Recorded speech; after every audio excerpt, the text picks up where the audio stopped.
Okay, I am sanding down the wood grain that was raised when I put the initial stain on. Fortunately, I lost that footage, and so this will smooth out that wood grain that was raised, improve the staining, and give a much better, smoother, nicer finish as the end result.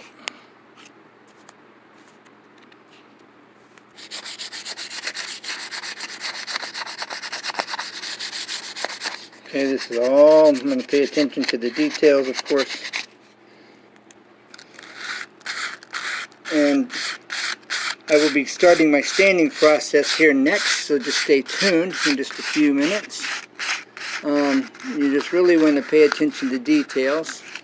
Okay.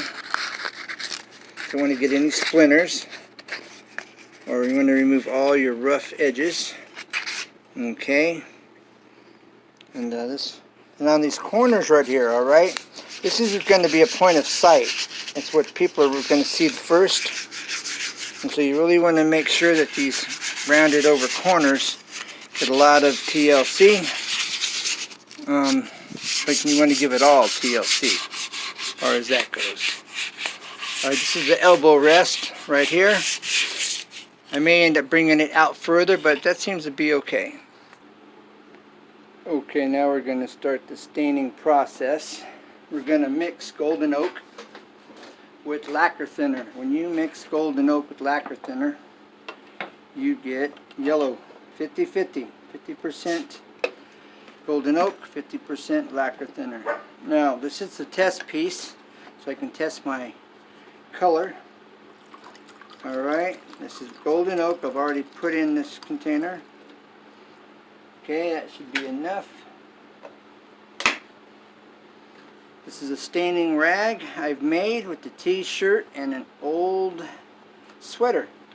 Alright, so we just need a little bit on here to see how it's going to color this.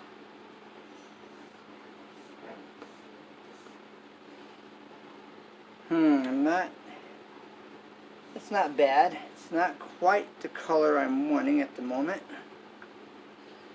Okay. Let me get this mixed up a little bit. We'll try it after I mix it up.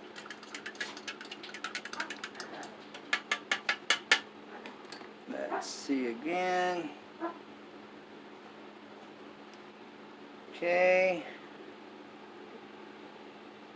This didn't quite do it.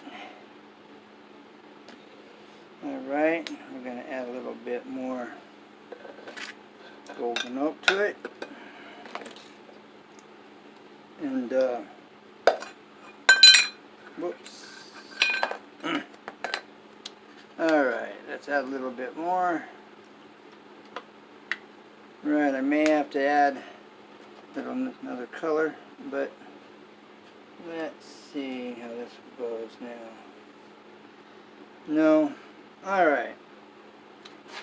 So, let's see what else I can do.